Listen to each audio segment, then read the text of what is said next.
Welcome to the Lean Out Your Business podcast, a show dedicated to helping entrepreneurs accelerate business growth and simplify success.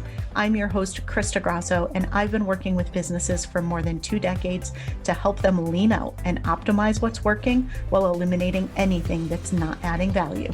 So if you are ready to get more time back in your day, more profit in your business, and to do business differently, growing and scaling on your terms, let's dive into today's episode.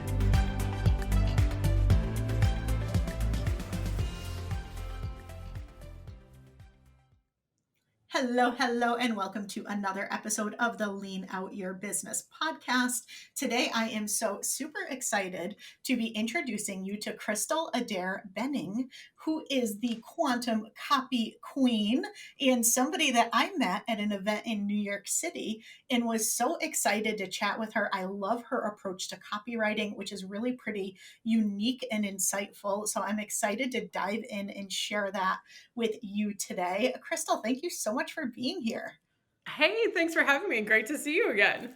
I know. I have been doing events lately, as I'm sure you all know, because I've been talking about them on the podcast, but I have met the most incredible people. I'm excited to get to introduce you to all of them. And so let me tell you a little bit more about Crystal, and then we are going to dive into all the good stuff today. So Crystal is a word magician, a story supercharger, a copywriter, and a New York Times Bestselling ghostwriter. She is the founder of Word Magic, and she's best known for not being known at all. That one made me laugh when she shared that at the event. She is the secret weapon among successful entrepreneurs who really covet her quantum copy method, which we're going to talk a bit about today. And it combines the science of writing and the spirituality of creativity. She loves working with the rebels, the misfits, the world changers, the ones who do business differently. They don't do business like anyone else. And she makes sure that their copy doesn't sound like everyone else's. So today we're going to dive into her quantum copy method and how you can leverage some of the principles to supercharge your sales. So let's start off with copy in general. Like, why copy? Why is copywriting important? How does it actually help us from a sales conversion perspective? Oh my gosh. Okay, so we're starting with the big guns is what you want me to do. Of course we are. Got I it. just go right in. Yeah, you're just like diving straight in with the big guns. So, copy is every word that we use to entice, encourage, inspire a client to come and connect with us and utilize our services. So, copy for me was the thing that, to be honest with you, it was a natural born gift. Like, thank you goodness to the moon and back. It was a natural gift, and I thought everybody could do it when I was growing up. Like, I was like, why people struggle to write? Like, my brain could not comprehend. Like, does not compute, and I didn't understand that. Like, the stuff that I intuitively knew was a struggle for others, and so I started utilizing a method, and I didn't have a name for it at first. It was just like a natural gift. It just started appearing, and I started testing it. So, like a good scientist, and this is the science part, I started testing words. I started testing language. I started testing it on events I ran. Like, my former life, I was an event pro, and I would test out the words on these events to see what would convert and what wouldn't, what would get somebody to purchase a ticket, what would not. How could I get people to engage on a social media post? Why wouldn't they engage? And I really took a scientific approach to words, but then I realized that there was always something missing. So can I indulge your audience in just like a fun way to prove that words have magic to them? Please, Okay, cool. I can't wait. I love it. Okay, so here's the trick. Like, pause if you need to, but you're going to go get 3 sheets of paper, preferably just plain white, boring 3 sheets of paper. They just need to look identical, and you're going to fold each of those sheets of paper in half. Once you've done that, I want you to think of an opportunity that you have right now. So it could be, I have an opportunity to grow my business and expand. If you're listening to Krista, you might be having opportunities to lean out your business or grow your business, expand your business. And I want you to think of 3 ways that you could do that. Right? So 3 opportunities that you have right now in this moment. What you're going to do is, inside those papers on the fold line on the inside, you're going to write that opportunity. Just write it down, really simple. Fold the paper back up, put it on your desk. Don't think about it. Then I want you to take those 3 sheets of paper, shuffle them like you would a little deck of cards so you don't know which one is which. And then all you're going to do is you're going to pick up the sheet of paper, So you can't see what's inside of it. You're going to pick it up, put it in your hand, and I just want you to ponder it for just a second. Just ponder it for a second. Think, what images come to mind? What feelings? What experiences? Does this have any energy to it? What am I thinking of when it comes up? So oftentimes people hold the piece of paper and they'll say, this feels really dark or heavy. This feels like a challenge. Or maybe I see something light and bright. Maybe I see something red or purple. Maybe I see mountains or ocean. Whatever comes to mind. It actually doesn't matter what it is. Just write it down on the front of the paper. Cool. Once you've done that for all 3 sheets of paper, I encourage you to, one at a time, read your list. Read how the word made you feel. Open it up and look at the opportunity. Now, what'll happen here is every single time this blows people's minds, you're going to open it up and you're going to recognize that the opportunity you had has some type of energy connected to it. It's very real. It's very raw. There's no thought process to it. You're not rationalizing it with your conscious mind. The energetics of the word is resonating at a frequency with your unconscious mind that allows you to finally tap into how you really feel about it. So this is this is the juicy stuff. I have chosen where I'm going to live using this method, what clients I'm going to work with, what new products I'm going to bring to market. And always it's completely true, science meets spiritual, that the words have energy. That's why copy matters. That's why conversion matters, because there's this hidden spiritual side that we don't talk about. That's this beautiful mix of the science. Like, we know that words have energy, but the spiritual taps in and tells us what energy we give to said words. So when you combine that, we have this beautiful conversion method that works all the time. And I love that. Okay, that's brilliant. I can't wait to do that. I'm actually going to do that later today. I have about a 45-minute break after this podcast episode before my next event and meeting. And you know what I'm doing, getting out those 3 pieces of paper. But this is exciting. What an interesting approach. And how does that translate into the copy that we use? I bet entrepreneurs probably make a lot of mistakes when they're writing their own copy. So are there any that you can share that are top of mind for you? So yes, I mean, absolutely, we make mistakes in our copy. So one of the ways we simply make the mistakes is I just showed you that words have energy, that there is word magic in the words that you choose. One of the biggest mistakes I see is that when people are writing the copy in the first place, they're in the wrong energy for writing the copy. If you're in the energy of this is hard, this is a struggle, it comes across in your words. If you've ever written an email to somebody where you really want to be polite, but what's hidden underneath is a solid no thank you, you feel that. They feel that when they get that. That energy persists, right? You can't hide that. We've all got that email where we're like, wow, this person has a really strange email response. We feel that. So that's one of the first things. The second is, if we look at the way that our websites are written, oftentimes we're writing them about us. Ew. Scientifically, here's the thing. We are all self-obsessed. We are self-obsessed. I got up this morning and was like, is my hair good enough? Is my face pretty enough? Can I be on Krista's podcast? Is she going to like me? I became very self-obsessed, not about what Krista was going to ask me, but about literally how I was going to show up for this, right? The self-obsession is real. But when we take that into our copy, what happens is you can't relate. If I'm being self-absorbed, you're like, oh, she's being self-absorbed. It's not about me. And we tune out naturally. When we make our copy about our client, however, suddenly you lean in and you're going, oh, it's about me. Oh, wait, I'm so much more interested. Oh, look, she's talking to me. She's saying words that I resonate with, that I understand.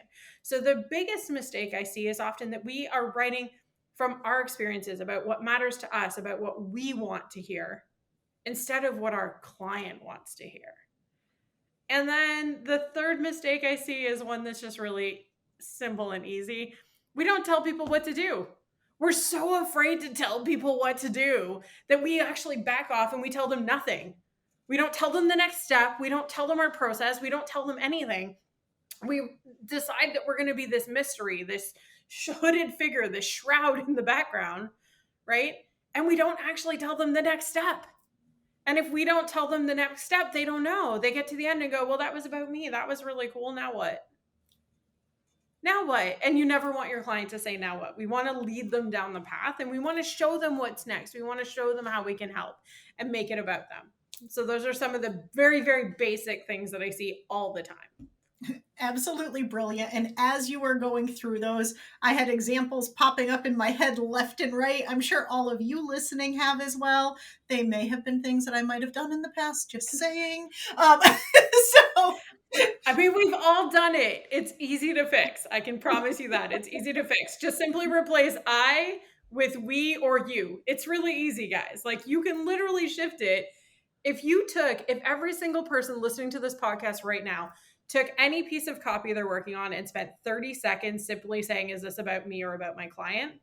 And then changed it, you would get a new result starting today, immediately. It's the simplest, fastest way to start getting better results, is to turn it around about them. Even if you're telling a story about you, right? There's a beautiful way that you can tell a story about you and still have it be about your client. They have to see the mirror in you if you're telling a story about you. If it's so obscure that nobody relates, it's not going to work. We need to see the mirror. We need to see how it relates to us and what we might get from it.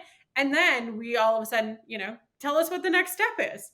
I've seen the mirror. The mirror was beautiful. Now what do I do with it? So take that one step today. Take 30 seconds, change something you're writing, and watch the magic just start to occur. I love it. Such actionable steps, and we're only like 10 minutes into this episode. Amazing. All right. So I know one of the things that you help people do is not sound like everyone else. And I think that's something that we all naturally want. But I think for somebody who's not a natural copywriter, that can be a challenge. So do you have any tips on how you can write your copy in a way where you sound like you and you don't sound like everyone else? Yes. The short answer is yes. But here's what it's going to take. It's going to take some science, right? And we're going to dive into psychology. I'm going to give you the 2-minute overview of the psychology of you and the psychology of our client so that you understand where we're coming from. So, in the human nature, we have basically 10 belief bubbles. A belief bubble is the set of beliefs or values that you exist in on a day-to-day basis. Now, two things. One, oftentimes we exist in more than one bubble at a time, so please don't get caught up in I'm this, but I'm also that. Of course you are. We all are. You're looking for the one that's primarily where you sit, right? And on a day-to-day basis, sometimes that shifts. But you want the one that exists most of the time. And you're also going to recognize that when we are in crisis, we do not exist in that value or belief bubble, because crisis often moves us down 2 or 3 levels, right? So we actually shift backwards when we're in crisis. So here are essentially the 8 levels. There are actually 8. The 8th one, most people will never get to, so I don't often talk about it, but I'm going to tell you guys because you're magic. And of course, somebody here is going to be that person. I know it. Just watch. Okay, so here's the thing. The first level is all about survival. It's literally called Survivor. Survivor is I'm born and I need to make sure I don't die. That's where we're at, right? So I cry to get food, to get attention. I cry because I'm uncomfortable. I cry, survival. The only other group of people, there's actually a couple of groups of people that would also fall into survival. If you're in a war-torn country, you're fully in survival, okay? And if you're homeless, you're often in survival mode. Nothing else matters beyond simply making it to tomorrow. That's survival mode. Number 2, we go into cult cohesion. Cult cohesion is more about rules and boundaries and figuring out how we fit, right? So this is really where we try and fit in to our families and our connections. How do we belong? What is the connection for us that allows us to feel part of something? If people who are in cults, and I use Osho as an example, I don't know why, just because I really love the Osho example, but the people that were part of Osho, right? That followed Osho, the reason they followed him is because they gave them a set of rules and everybody followed the rules. The rules became paramount. If you did not follow the rules, you were kicked out. That is the greatest fear of somebody in cult cohesion. If I don't follow the rules, I'm going to get kicked out. And so that's why it sort of exists. Then we move into black sheeps.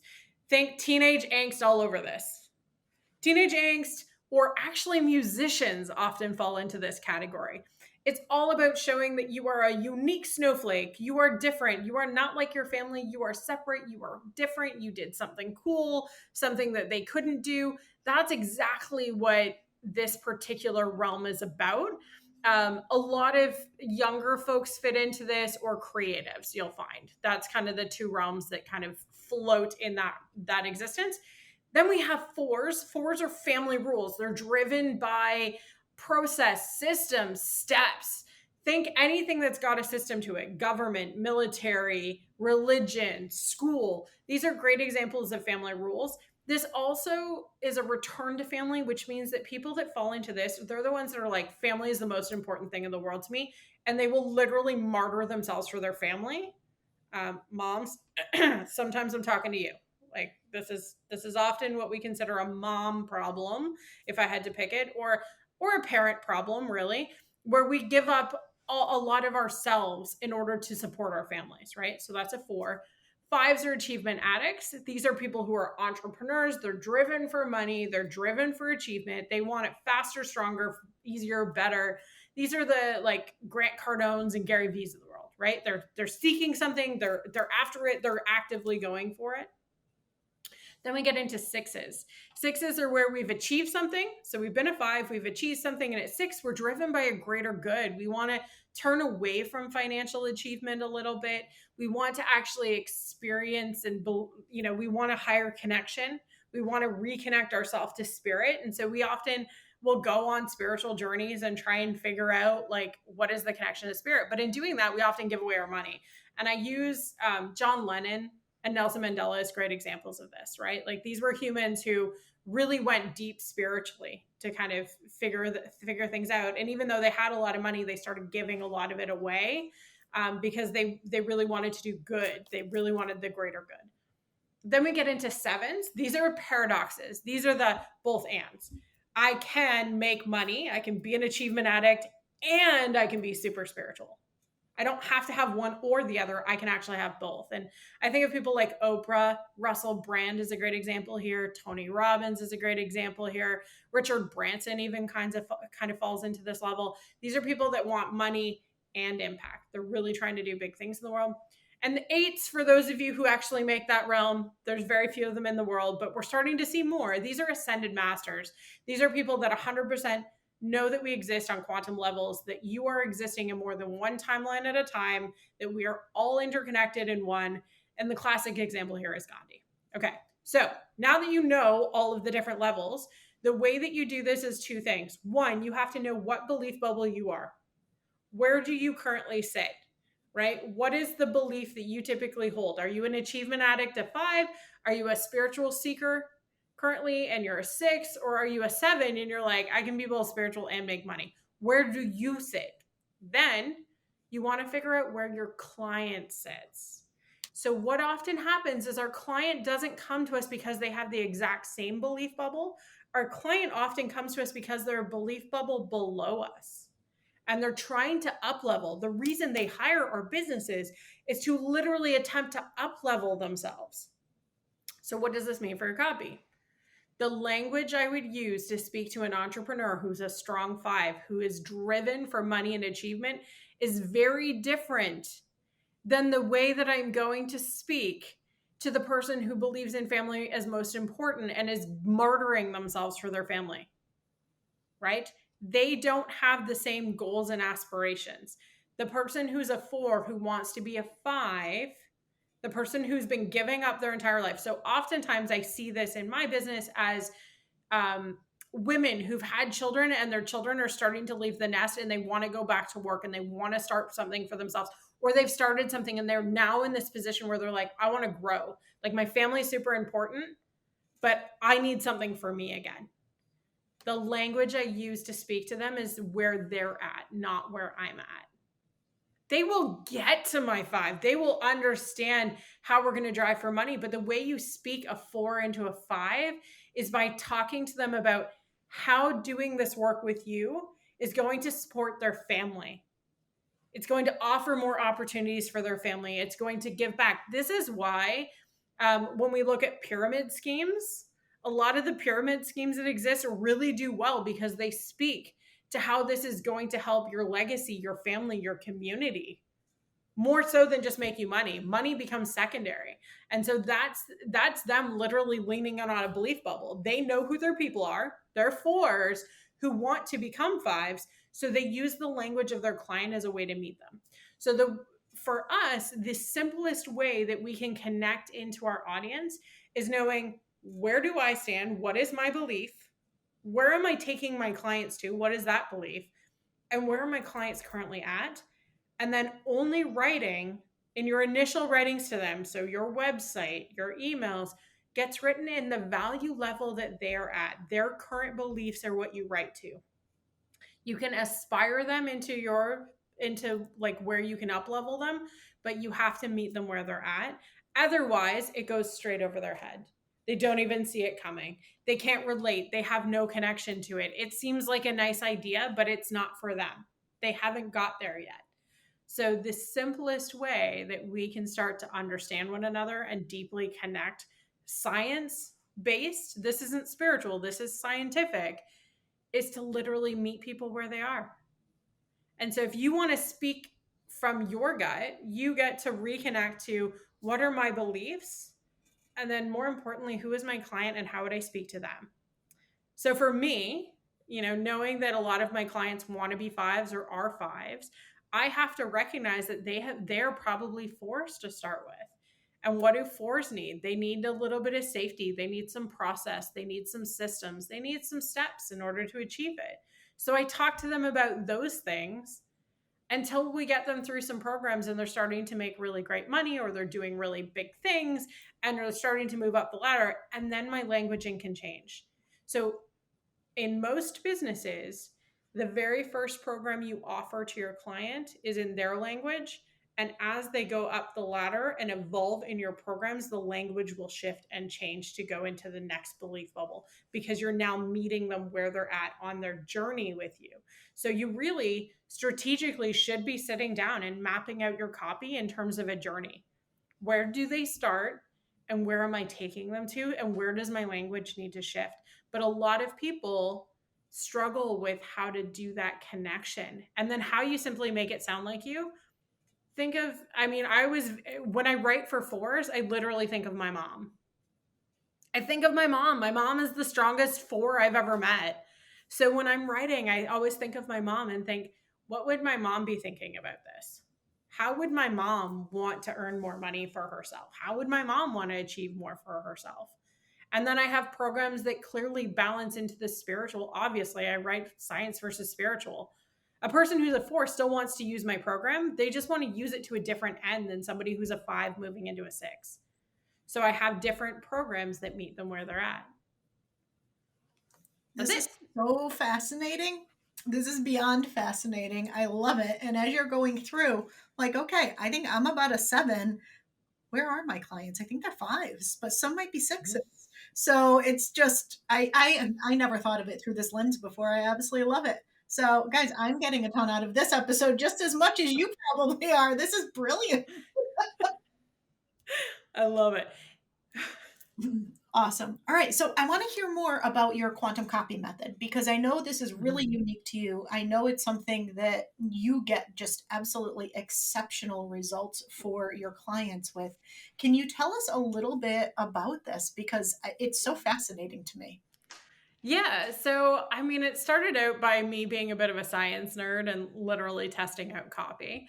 And then, I very heavily sit as a 7 as well. I believe that we all can make money and have massive impact. Most of my clients are 5s and 6s at this point in time. And I love them for that, because they're on a path to do big things. But in order to do big things, there's a lot of shadow work that gets to be done, right? So the work that I do is actually part coaching, part copy. And I teach you the science, but on the spiritual level, we start to connect in and help build your intuition and deepen your connection to spirit. A lot of times we think of spirit as up, right? A lot of people are like, spirit comes from up and it channels in. That's not how spirit works for me. Spirit for me comes from ground up. I actually pull spirit from the ground up. I pull it from nature. And for me, being deeply connected, one of the ways that I stay grounded and get that inner knowledge, that wisdom to do the work, um, is actually going outside. If I'm writing a piece of copy for a client, the process probably doesn't look like anything that you'd expect. You expect me to be sitting at a desk doing what I do.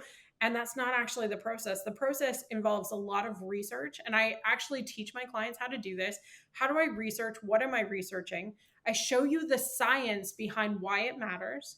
And then we work through some of your shadow work and some of your coaching stuff to actually figure out what the block is spiritually so that you can deepen your spiritual connection and scientifically know why it works, right? So it's a both and. The spiritual, I can't tell you why it works, it just does. That's like the joy and mystery of spirituality and belief, right? But the science piece, I can explain to you why we use certain words, how we phrase things, why we do things in a certain order. The spiritual side tells us what is deeply aligned for you and for your client. Not because I can align you, but oftentimes the client won't love the alignment, right?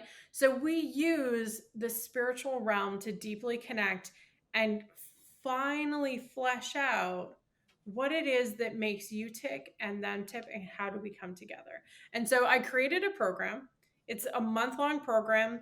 People join me, and for a month we work deeply on all the pieces of your copy. We work on your website, we work on your email funnels, we work on launch pages, and any other pieces that you do. If you send cold DMs, we even work on those. And we figure out, how do we align you, your business, and your client? Because right now it's like this beautiful trifecta: the Father, the Son, the Holy Ghost. We have you, your business, your client, and we're trying to align them, right? So many people dive in and they're like, well, I'm just going to go to a Brunson, and I'm going to do a funnel, and it's just going to be the way it's going to be. And my approach is to step back sometimes and say, there's a system that exists, and then there's you. Can you function on that current system? Does it exist for you? Are you actually able to align that, or does that not align? And if it doesn't align, how do we create a path to connection that actually aligns for you, but sounds like you deeply connecting to your client? There's a lot of pleasure practice and there's a lot of love letter writing that goes into the work. But overall, we work together to create all of the pieces that you need using science versus spiritual and connecting the two in the middle. Brilliant. I absolutely love it. So tell us a little bit more about your other work that you do, what you have coming up, and where people can find you. Oh my gosh. So you can work with me multitudes of ways. So I have a monthly membership program that you can join, where I actually work with people. People submit their copy and I actually work with the copy, and I teach literally on screen. You see how a professional copywriter rejigs it. I explain the science and the spiritual as I do. So that's one great way that you can work with me. A lot of clients come to me for done for you copy, which isn't so much me teaching you how to do it. I just work with you, write it for you, and you get to utilize it. So that's a great option as well. And then I have clients who, of course, come to me for quantum copy method, which I adore. And I guess the next step would be anybody who wants to use that New York Times bestselling ghostwriter. I do get clients that come to me still for ghostwriting purposes, or something that I actually love more is book coaching. So I do take on a few clients every year for book coaching and really help you tease the science meets spiritual for yourself in a way that you've got something tangible to send out into the world. You can always find me at wordmagiccopywriting.com or at wordmagiccopywriting on Instagram. I'm not a TikToker. Sorry for those who love TikTok. I think it's a fun doom scroller, but I don't have much to say on TikTok, except every once in a while I'll do a funny one. But most of the time you'll find me on Instagram. You'll find me on Facebook. More realistically, you'll find me behind somebody else's website that you know and love, or somebody's book that you've got on your shelf, because many of my books are on your shelves. I see them in videos and it's amazing. I'm always looking for incredible clients. If you're a rebel, a misfit, a world-changing human, if you've got a perspective and you're doing something big, those are the clients that I get the most excited about, because you are the people that I can absolutely work with, absolutely show you how to meld it, how to come into complete alignment with what you're creating, and how to truly change the world. And I love that. Oh, brilliant. All right. All of those links are going to be in the show notes. Make sure you check out Crystal. Really, you could just keep going and going and going. It goes so much deeper. Her work is very different from what I've seen from other copywriters, and I just resonate with it so much. I love what you do. And so I have one final question, and I'm so excited to hear what you have to say. And Oh, that please. is, how do you work smarter, not harder, and keep things lean in your business? I love this question because nobody ever asks me this. I love this. Okay. So, one of the ways I work smarter, not harder, is to really, I mean, there's been lots of people that are like, block your time, do all that. I'm terrible with that stuff. What I actually do instead is I make sure that I cap the beginning and end of my week are days that are just purely set aside for me to connect to spirit and figure out what I'm writing. They're just purely research days, the days when I can connect into the spiritual. The science always exists in my head. I know the science. The science never changes. What changes is the spirit, the alignment, the deep connection to my client. Sometimes it's spending time with a client, going for a coffee and truly getting to know them, because what they're presenting to me doesn't feel aligned. And so I work to find the alignment. Sometimes it's purely going to the ocean, dipping my toes in. This is working smarter, not harder. Instead of forcing myself to sit at a desk and force myself to write something that's not coming, I refuse. Instead, I step back and I align, and then I write. And the process comes that much clearer, that much faster. And to a lot of people, it looks like she never sits at her desk. Like my husband said this the other day, you're never at your desk. And I was like, I know, because my best work is done when I take the time to turn off my conscious mind and allow my unconscious to connect in, and then it comes through really clearly. Something else I do that's smarter, not harder, is honestly, I'm really clear about the people I need in my life, in my business, and the people I don't. And I hire incredible humans that do the shit that I hate and that do the stuff that I'm really bad at, right? I can't wear all the hats all the time, and I own that. So I've been really blessed to hire incredible humans who their zone of genius is exactly what I need, and they can support me in that loving, kind way.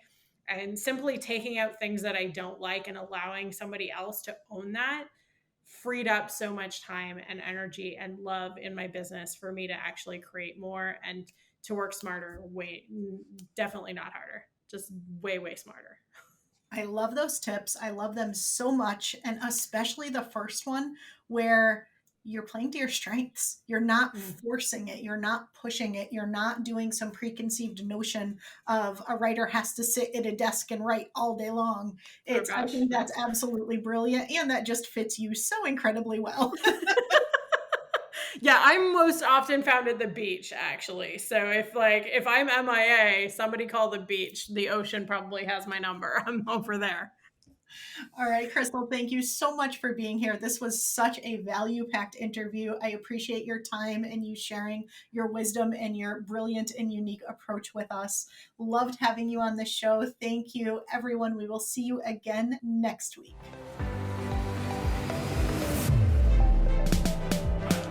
Thank you for joining me for another episode of the Lean Out Your Business podcast. I hope you got a lot of value and actionable insights from today's show, and would love if you take a moment to leave us a review. If you have any questions on today's episode or on how to lean out your business, join us over in our private Facebook community, where every week we do live training and Q&A, and I'd love to have you be part of the conversation. Head to leanoutmethod.com/group to join us. And before you go, be sure to subscribe to the show so you're the first to know when we release a new episode.